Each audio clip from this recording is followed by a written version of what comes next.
UN के अंदर भिड़े मोदी और ट्रंप ने भारत को किया बाहर।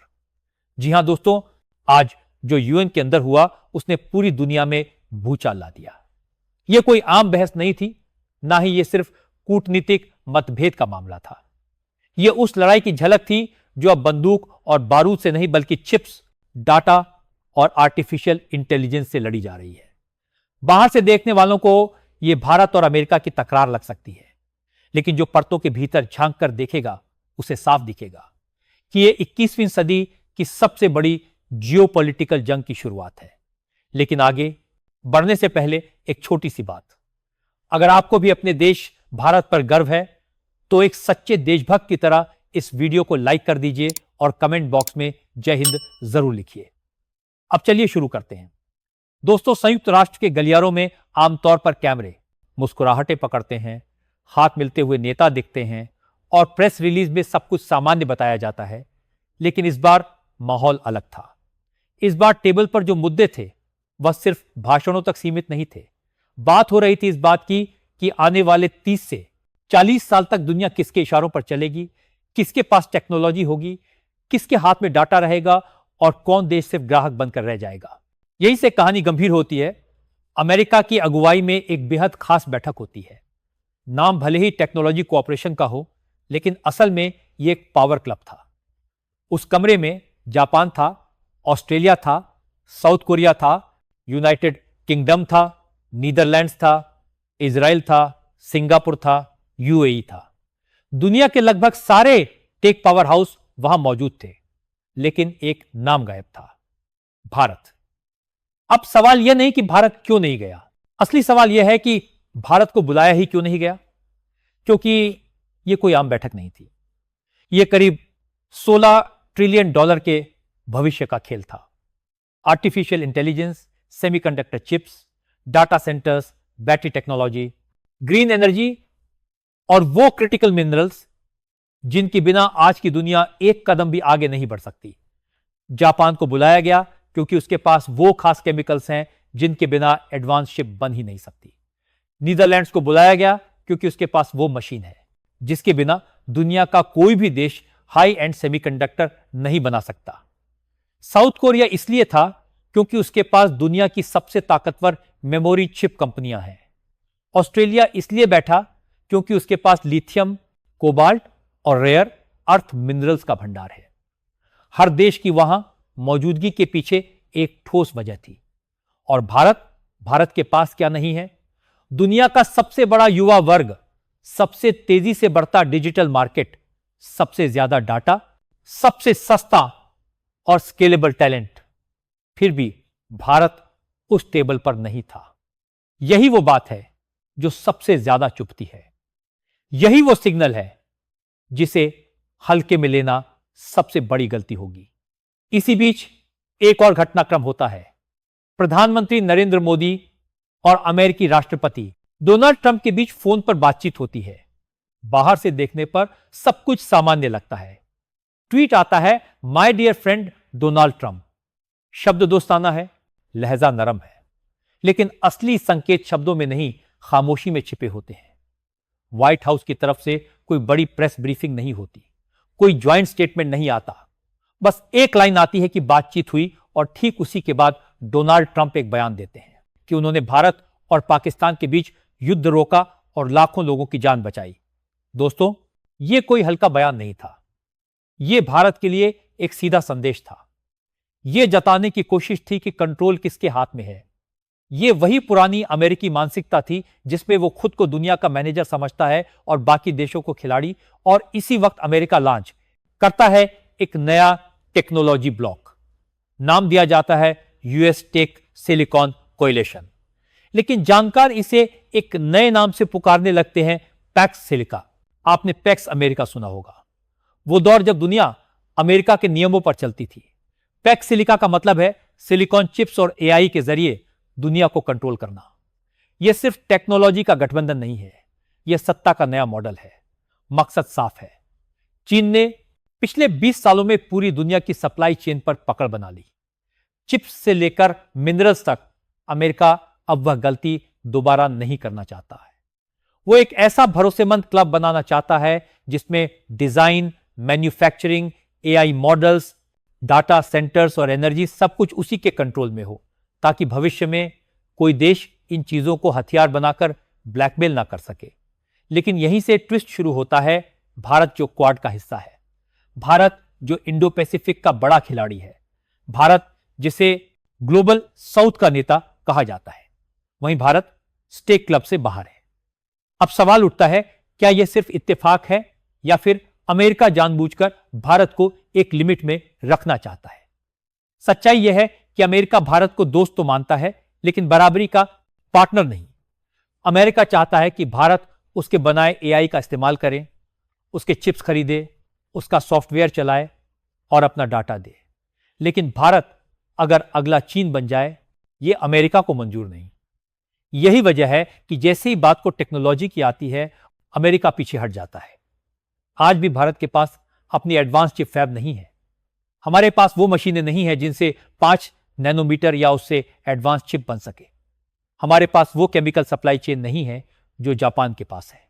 हमने सालों तक आईटी सर्विस और सॉफ्टवेयर पर फोकस किया, लेकिन हार्डकोर रिसर्च में उतना निवेश नहीं किया। नतीजा यह हुआ कि आज भारत इस गेम में प्रोड्यूसर नहीं बल्कि कंज्यूमर बनकर खड़ा है। पैक सिलिका ग्रुप की अनुमानित वैल्यू आने वाले कुछ सालों में $15 ट्रिलियन से ज्यादा बताई जा रही है, कि भारत की मौजूदा जीडीपी से कई गुना ज्यादा है। अगर भारत इस सिस्टम से बाहर रहता है तो आने वाले समय में ग्लोबल स्टैंडर्ड्स वही देश तय करेंगे जो इस टेबल पर बैठे हैं।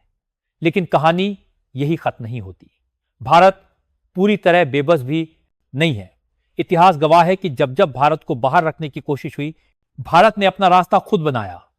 न्यूक्लियर टेक्नोलॉजी में भारत को रोका गया, प्रतिबंध लगाए गए, लेकिन भारत ने अपना प्रोग्राम खड़ा किया। यूपीआई को भी किसी ने गंभीरता से नहीं लिया था, लेकिन आज वही सिस्टम दुनिया के सबसे बड़े पेमेंट नेटवर्क्स को चुनौती दे रहा है। और यहीं से कहानी और ज्यादा गहरी हो जाती है, क्योंकि अब यह सिर्फ सवाल नहीं रह जाता कि भारत को किस क्लब में एंट्री मिलेगी या नहीं। अब सवाल यह बन जाता है कि भारत अपने लिए कौन सा रास्ता चुनेगा। अमेरिका का रास्ता आसान दिखता है, readymade technology, funding, market access और ग्लोबल सपोर्ट। लेकिन इसी आसान रास्ते के साथ एक कीमत भी जुड़ी है, अपनी शर्तों पर खेलने की आजादी खो देने की कीमत। दोस्तों, अमेरिका का मॉडल बहुत साफ है। वो चाहता है कि भारत एक भरोसेमंद सहयोगी बना रहे, लेकिन ऐसा सहयोगी जो कोर टेक्नोलॉजी में उससे आगे ना निकले। ठीक वैसे ही जैसे कई यूरोपीय देश हैं, उनके पास बाजार है, उनके पास कंपनियां हैं, लेकिन आखिरी कंट्रोल अमेरिका के हाथ में रहता है। एआई मॉडल्स कहां ट्रेन होंगे, डाटा कहां स्टोर होगा, चिप्स किस लेवल तक मिलेंगी, यह सब अमेरिका तय करता है। यही वजह है कि जब भी भारत टेक्नोलॉजी ट्रांसफर की बात करता है, सामने शर्तों की लंबी लिस्ट संगीत जाती है। Export control and user certification, licensing सुनने में ये सब तकनीकी शब्द लगते हैं, लेकिन असल में यही वो हथकंडे हैं जिनसे पावर अपने पास रखी जाती है। बाहर से दोस्ती, अंदर से कंट्रोल। अब जरा चीन की तरफ नजर डालिए। चीन ने यह खेल बहुत पहले समझ लिया था। उसने ये मान लिया था कि अगर सिर्फ फैक्ट्री ऑफ द वर्ल्ड बने रहे तो कभी सुपर पावर नहीं बन पाएगा। इसीलिए उसने सेमीकंडक्टर, बैटरी, एआई और ग्रीन टेक्नोलॉजी में अरबों डॉलर झोंक दिए। कई प्रोजेक्ट फेल हुए, कई कंपनियां डूबी, लेकिन चीन रोका नहीं। नतीजा यह हुआ कि आज अमेरिका को चीन से सबसे ज्यादा डर हथियारों से नहीं, उसकी टेक्नोलॉजी से लगता है। और यही डर अमेरिका भारत के मामले में भी महसूस करता है। फर्क बस इतना है कि भारत चीन नहीं है।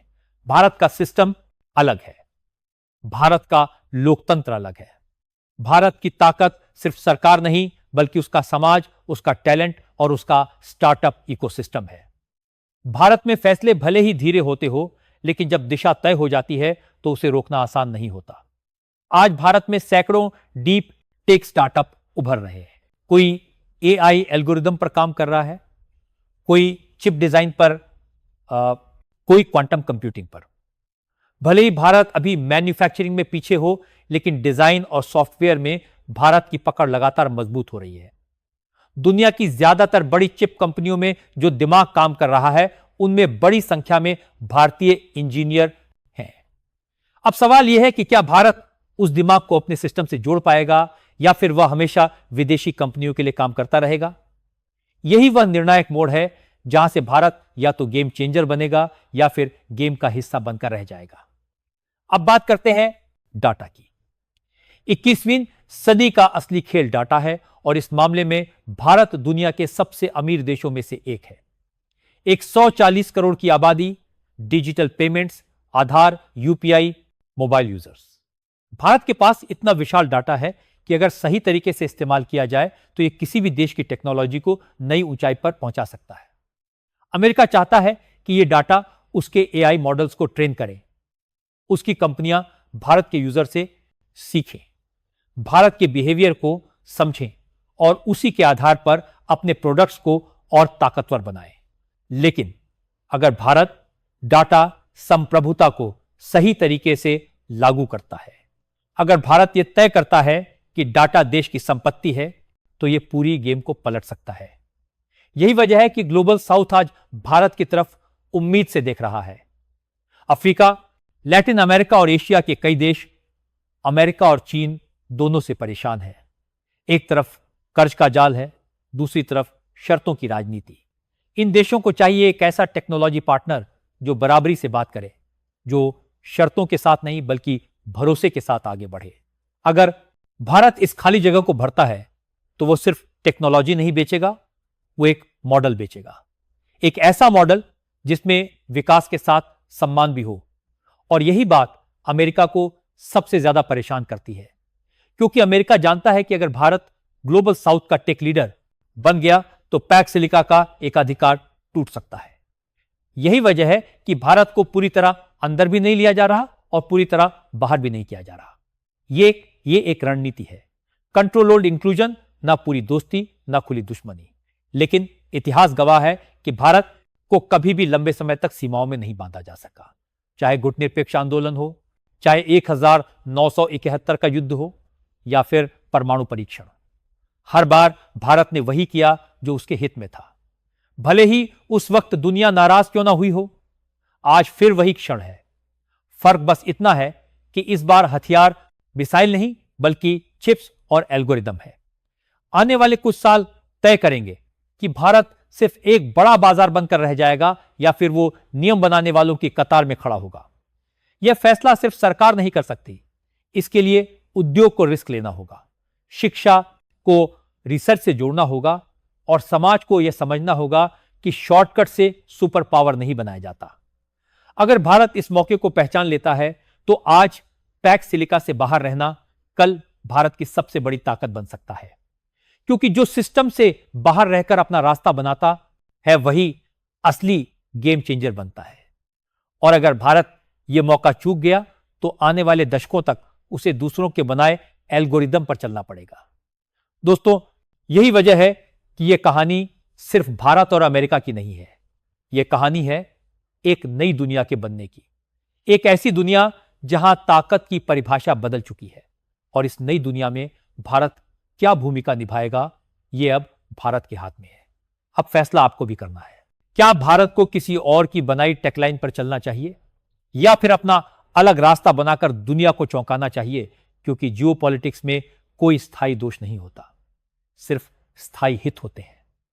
और भारत का हित इसी में है कि वो अपने फैसले खुद ले। दोस्तों, आज के लिए बस इतना ही। वीडियो अगर पसंद आई हो तो वीडियो को लाइक कर चैनल को सब्सक्राइब जरूर करें